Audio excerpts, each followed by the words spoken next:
ಹೆಸರು ಸಮಾಧಾನ, ನಮ್ಮ ಮನೆ ಹೆಸರು ಮಹೇಂದ್ರು, ನಮ್ಮ ಊರು ಕಪ್ಲಪುರ ಅದ ರೀ. ಸರ್ ನಮ್ಮ ಊರಿಗೆ ಬಂದಿರೋ ಒಂದು ಸರ್ತಿ ಪ್ರೇಯರ್ ಮಾಡ್ಲಿಕ್ಕೆ ನಾ ಹೋಗಿದ. ನಂಗೆ 4 ಮಂತ್ ಇತ್ತು. ಪ್ರೇಯರ್ ಮಾಡಿಸ್ಕೊಂಡು ಸರ್ ನಂಗೆ ಗಂಡು ಮಗು ಬೇಕಂತ. ಸರ್ ಆಯ್ತಮ್ಮ ನಿಮ್ಗೆ ಗಂಡು ಮಗನೇ ಹುಡ್ತಾನಂತೇಳಿ ಪ್ರೇಯರ್ ಮಾಡಿರು. ಮತ್ತು ನಾ ದವಾಖಾನಿಗೆ ಹೋಗಿದ್ರಿ. 4 ಮಂತ್ ಆಗಿತ್ತು. ದವಾಖಾನಿ ಸ್ಕ್ಯಾನಿಂಗ್ ಮಾಡಿಸ್ಕೊಂಡು ರಿಪೋರ್ಟ್ ಬಂತು. ಆಸ್ಪತ್ರೆಗೆ ಹೋದೆವು, ಅಲ್ಲಿ ತೋರಿದ್ರು. ಮತ್ತೆ ಹೆಣ್ಮಗುನೇ ಹುಡ್ತು, ನಿಂಗೆ ಅಂದ್ರೆ ಹ್ಯಾ ಮಾಡ್ತಿ ಅಂದ್ರು.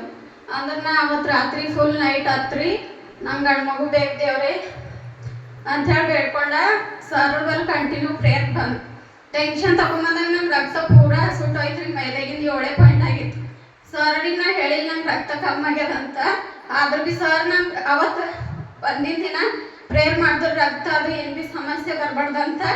ಮತ್ತು ನಾನು ಡೆಲಿವರಿ ಸಮಯದಾಗ ಪೂರ 12 ಆಯ್ತು ರೀ ರಕ್ತ. ಡೆಲಿವರಿ ಪೇನ್ ಬಂದಾಗ ದವಾಖಾನಿಗೆ ಹೋಗಿದ್ರಿ. ಅವತ್ತು ಎಷ್ಟು ಮಕ್ಕಳು ಹುಟ್ಟ್ಯಾವ, ಹೊಸೆಲ್ಲ ಹೆಣ್ಮಕ್ಳು ಎದ್ದೀವ್ರಿ. ನಂಗೆ ಅದು ನೋಡಿ ಕಣ್ಣಿಗೆ ಚಕ್ಕರ್ ಬಂತು. ದೇವ್ರೆ ನಂಗೆ ಏನು ಪೂರ್ತಿ ಗೊತ್ತಿಲ್ಲ, ನಂಗೆ ಗಂಡು ಮಗು ಬೇಕಂತ ಬೇಡ್ಕೊಂಡ. ದೇವ್ರು ನಂಗೆ ಗಂಡು ಮಗು ಕೊಟ್ಟ. ನಾನು ಕಿಶೋರ್ ಫಾಸ್ಟ್ರ್ ಹತ್ತಿರ ಜವಳ ತೆಗಿತೆ ಅಂತ ಬೇಡ್ಕೊಂಡಿದ್ದೆ. ನನ್ಗೆ ದೇವ್ರ ಗಂಡು ಮಗು ಕೊಟ್ಟೆ ನನಗೆ ಅಷ್ಟೇ. ಆಮೇಲೆ